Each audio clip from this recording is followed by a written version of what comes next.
হ্যাঁ ঠিক আছে, এই যাই হোক আলহামদুলিল্লাহ। তার মানে এই একজন, দুজন, তিনজন। আচ্ছা ঠিক আছে, আচ্ছা ঠিক আছে, তোমাদের আমি দেখে নেবো। তা প্রশ্ন করি, হ্যাঁ প্রশ্ন করি তোমার, একটু ইকো কম দাও দাদা, ইকোটা কমিয়ে দাও। তাহলে ঠিক, হ্যাঁ এটা প্রশ্ন উত্তরে তো একটু, হ্যাঁ তাহলে ঠিক, হ্যাঁ একদম প্লেন করলে হবে না, হালকা একদম হালকা। প্রশ্ন করি তোমার, তার জবাব দাও আমার, একটু মনিটর করবে। প্রশ্ন করি তোমার, তার জবাব দাও আমার, না যদি দাও জবাব কি করবো মানে, পুকুরে ফেলে দেবো? পুকুরে, তাই তো? ঠিক আছে, পুকুরে না, হালকা করে ফাইন করবো। শোনো, প্রশ্ন করি তোমার, তার জবাব দাও আমার, প্রশ্ন করি তোমার, তার জবাব দাও আমার, না যদি দাও জবাব করবো ফাইন তোমার, না যদি দাও জবাব করবো ফাইন তোমার। ঠিক আছে, ফাইন অল্প করে করবে, গাড়িতে মানি ব্যাগ থেকে। হ্যাঁ, গাড়িতে দিয়ে দেবে। আচ্ছা ঠিক আছে, নাও, হ্যাঁ অল্প করে করো। হ্যাঁ, ওই প্রোগ্রামের পয়সা থেকে কেটে নেবো। আচ্ছা ঠিক আছে, হ্যাঁ শোনো, বলো। প্রশ্ন করবো।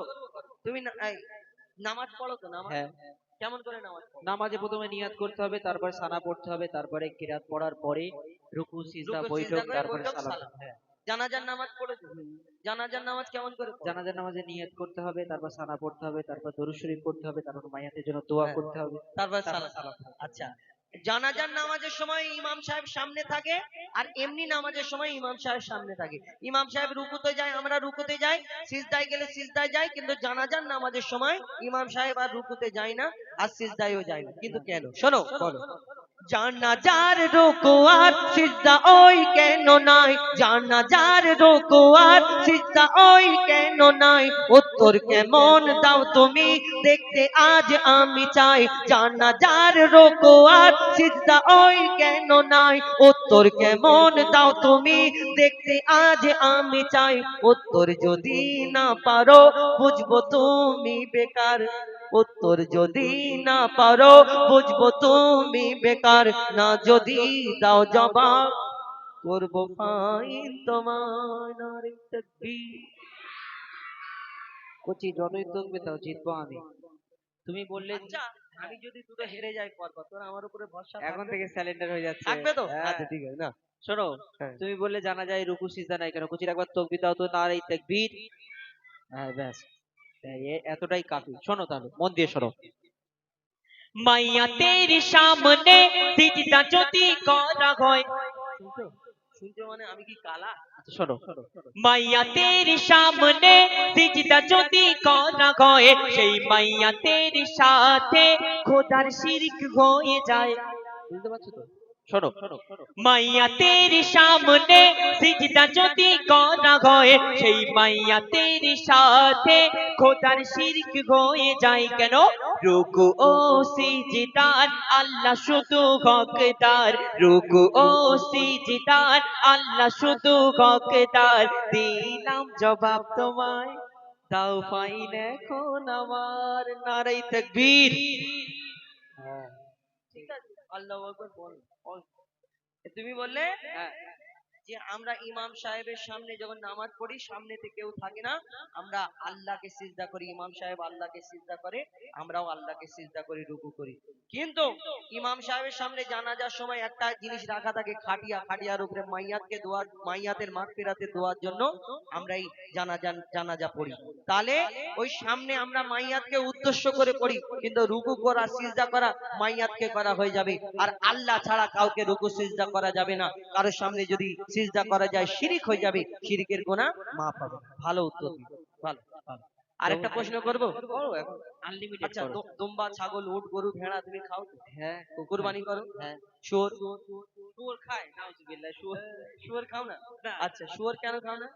শুয়োর হারাম, ও, শুয়োর তাই শুয়োর খায়। হারাম। হ্যাঁ। আচ্ছা, এর চারটে পা হুজুর, এই দুম্বা, ছাগল, উট, গরু, ভেড়া এর চারটে পা তো, শুয়োরের চারটে পা, দুটো কান, এর ওর বি দুটো কান, এর জিভ একই সব রকম দেখতে, ওর আবার চর্বি 1.5 ইঞ্চি মোটা চর্বি শুয়োরের। হ্যাঁ, হ্যাঁ। আবার অনেক আমার মা বোনেরা এরাও শুয়োরের নাম নিলে এমন এমন করে, এই যে, তওবা তওবা। কেন করে? এরা বলে শুয়োরের নাম নিলে নাকি 41 দিন নাপাক হয়ে যায়, জবান নাপাক হয়ে যায়। তাহলে যে কোরআন শরীফে তো এই শুয়োরের নাম আছে, আছে তো হুজুর?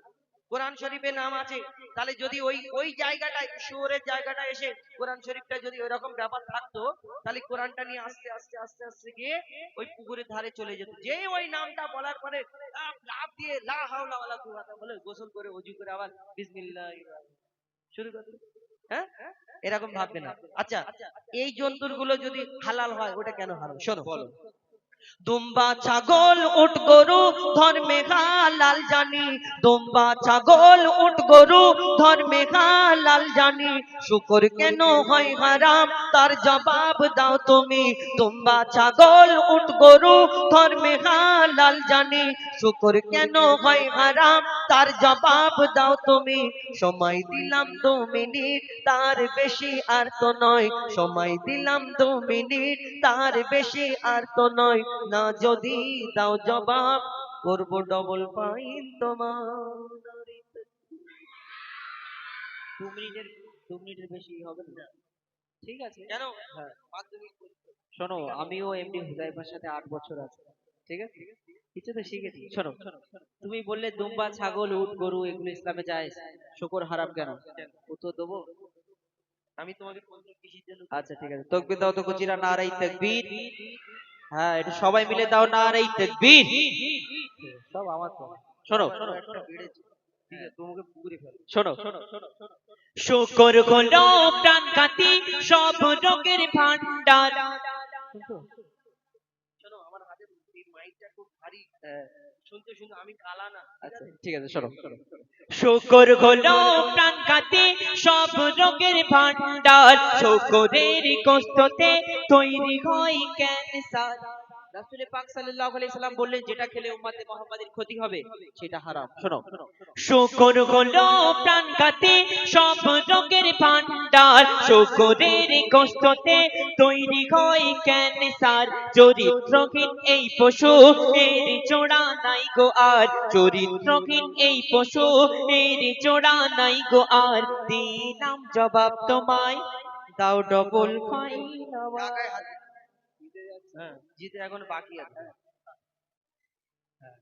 তুমি বললে হ্যাঁ, যে আল্লাহ রসুল যেটা বারণ করেছে উম্মাতে মুহাম্মাদির জন্য ক্ষতি, যেমন মদ আগে খেত, কিন্তু আমার নবী যখন থেকে বলেছে হারাম, তা আমরা উম্মাতে মুহাম্মাদি আমার নবীকে মহব্বত করি এই রকম যে আমার নবী হারাম বলে যে আমরা হারাম করি। আমার নবী বলেছে শুয়োরের গোশতে ক্যান্সারের সম্ভাবনা আছে, এই গোশটা খাওয়া হারাম, আমরা হারাম করে দিয়েছি। ভালো উত্তর দিয়েছি। আর কিছু আছে? আর কিছু আছে বলতে আমি তোমাকে দুটো একটা প্রশ্ন করবো এবারে। হ্যাঁ, করো। রেডি তো? রেডি, ঠিক আছে। প্রশ্ন কি ভূমিকাতে করবো না শুরু আমি করবো? ভূমিকায় করি। আচ্ছা শোনো, মরা মাছ ইসলামে খাওয়া যে নয় হারাম। এই জন্য বারবার শুনতে তো বলি, মন দিয়ে না শুনলে কি করে হবে? আমি বললাম মরা মাছ ইসলামে খাওয়া নয়, হারাম। নয়, হ্যাঁ। তাই বলি। মাছ মরে পচে শুকিয়ে শুকো মাছ হয়ে যাচ্ছে, শুকতি মাছ বেগুন দিয়ে রান্না করে খেয়ে নিতে হারাম কি করে হবে? বলো। শোনো, মরা মাছ ইসলামে খাওয়া যে নয় হারাম, কিন্তু মরা মুরগি ওই খাওয়া কেন হারাম? বুঝতে পারছো? শোনো, মরা মাছ ইসলামে খাওয়া যে নয় হারাম, কিন্তু মরা মুরগি ওই খাওয়া কেন হারাম? আশা রাখি এর জবাব দেবে সঠিক আমার, আশা রাখি এর জবাব দেবে সঠিক আমার। না যদি দাও জবাব করবো ভাই তোমার। তুমি বললে মরা মাছ ইসলামে খাওয়া যদি জায়েজ হয়, মরা মুরগি কেন হারাম? ভালো কথা বল। কেন? দেখবেন আমরা টুপিওয়ালা দাড়িওয়ালা কোনো যদি হোটেলে যাই, আমাদের প্রথমে আমাদের বলে যে হালাল করা। কেন জানে এই টুপিওয়ালা দাড়িওয়ালা মানে মুসলমান, এরা মাল মটকানো খাবে না, এরকম করে দেখে হালাল করা। হ্যাঁ, হালাল করা তো কেন? শোনো, বলো। শোনো ভাই মুরগি ওই যখনই মারা যায়, শোনো ভাই মুরগি ওই যখনই মারা যায়, ওর যত রক্ত সব গোস্ত ওই শুষে নেয়। ভালো করে শুনবে, ফের শুনে নিয়ে পরে বলবে আমি বুঝতে পারিনি, ও কথা বললে ঠিক হবে আছে, না। তুমি শোনো, বলো। শোনো ভাই মুরগি ওই যখনই মারা যায় ওর যত রক্ত সব গোস্ত ওই শুষে নেয়, রক্তে থাকে জীবাণু, গোস্ত দূষিত হয়, যদি জবাই করা হয় রক্ত সব বেরিয়ে যায়, রক্ত পান হয় হারাম, এ যে হুকুম খোদার, রক্ত পান হয় হারাম, এ যে হুকুম খোদার, দিলাম জবাব তোমায়, কি করবে বলো এখন আমায়, নারে তাকবীর। দেখো পাওয়ার পাওয়ারটা না ঠিক আছে, প্রশ্নটা উত্তরটা ঠিক বুঝতে পারলাম না।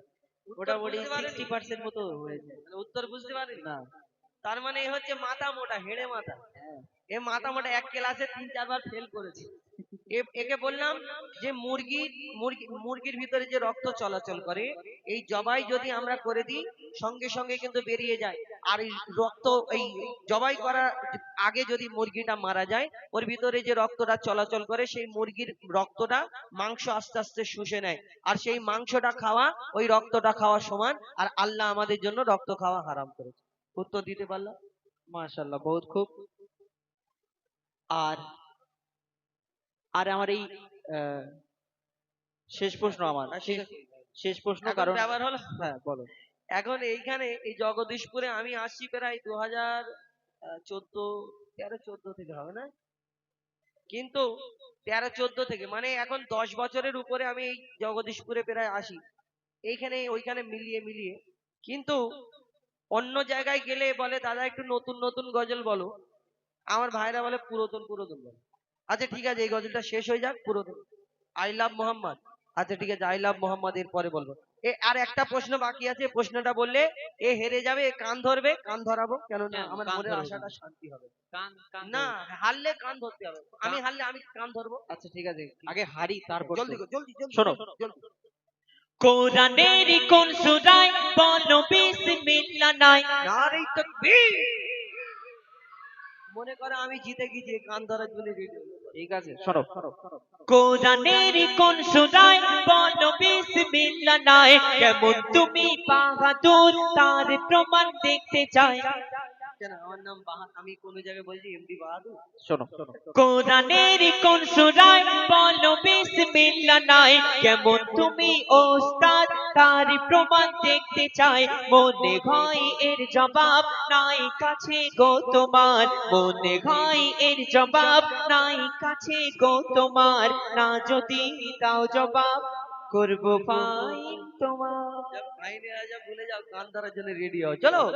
তাহলে মন দিয়ে শুনে নাও ছোট ভাই, কোরআনের কোরআনের সূরা তাওবাতে বিসমিল্লাহ নাই, এবার তুমি হার স্বীকার করো সামনে সবার, এবার তুমি হার স্বীকার করো সামনে সবার, দিলাম জবাব তোমায়, কান ধরার জন্য হও তৈয়ার, নারে তাকবীর। মাশাআল্লাহ, বহুত খুব। না, আমার বহুত ওস্তাদ খুব খুব না, কান ঠিক ধরো, আছে। না ভুল হয়ে গেছে মাপ চাও, মোটামুটি। না না, কান ধরো, এতগুলো না লোকের সামনে। ধরো ধরো। আচ্ছা ঠিক আছে, ভুল হয়ে গেছে। জীবনে লাগবে না তোমার। আবুল কালাম এতদিন পারিনি, আর তুমি এই হাততালি ধ্যাৎ, হাততালি মারো। এই যা, হাততালি মারতে গেলে তো আবুল কালাম এতদিন পারিনি, আর আবু সালাম তুমি, তোমরা দুজন মিলে আসবে এখানে। হ্যাঁ, একবার তো ঠিক আছে, পুরাতন গজল আর I love Mohammad. I love Mohammad দুটো আছে, একটা